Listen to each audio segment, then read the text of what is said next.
అందరికీ కూడా నమస్కారం అండి.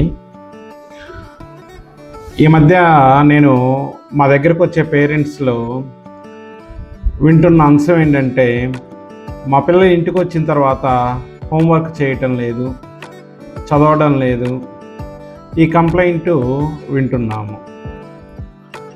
మేము దీనికి చెప్పే జవాబు ఏంటంటే, పేరెంట్స్ అందరికీ కూడా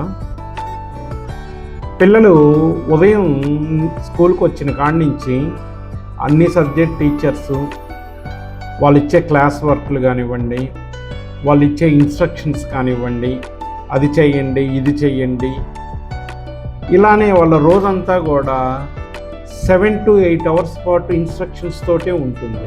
సంథింగ్ డూయింగ్, మీరు అది చేయండి ఇది చేయండి అనేది. ఇక్కడ స్కూల్ వాతావరణం అంతా కూడా ఇన్స్ట్రక్షన్స్ తోటే ఉంటుంది.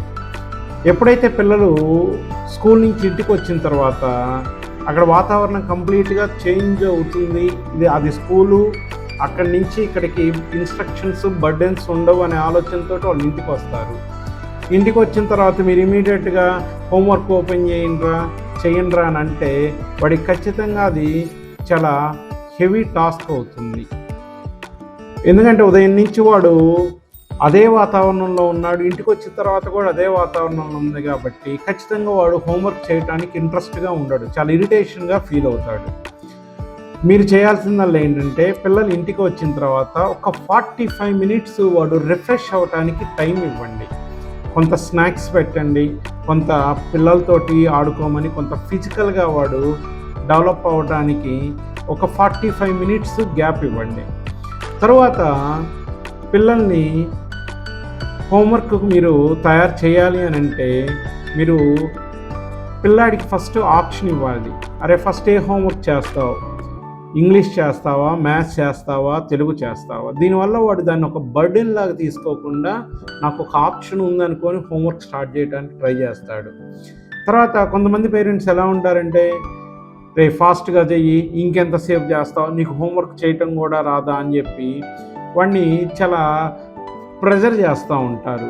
అలా కాదు, పిల్లాడికి హోంవర్క్ చిన్న చిన్న బ్రేక్స్ ఇస్తూ ఒక 15-20 minutes హోంవర్క్ చేయగానే ఒక 5 minutes బ్రేక్ ఇస్తూ వర్క్ చేయించాలి. తర్వాత పిల్లాడు హోంవర్క్ చేసే ఏదైతే ప్లేస్ ఉందో అది చాలా కామ్గా ఉండాలి, పీస్ఫుల్గా ప్లెజెంట్గా ఉండాలి. తర్వాత పిల్లాడు హోంవర్క్ చేసేటప్పుడు వాడి దగ్గరలో టాయ్స్ అని ఉండకూడదు, తర్వాత మొబైల్స్, టీవీ ఇవేమీ ఉండకుండా చూసుకోండి. ఎందుకంటే మీరు టీవీ చూస్తానో మీరు మొబైల్ చూస్తానో వాడిని హోంవర్క్ చేయాలి అని అంటే వాడి వల్ల అయ్యే విషయం కూడా కాదు.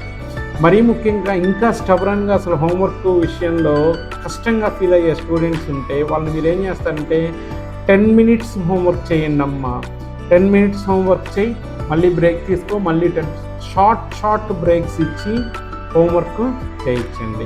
అంతేగాని హోంవర్క్ని వాడికి ఒక టఫ్ టాస్క్గా మాత్రం ఫీల్ అయ్యేటట్లు చేయకండి.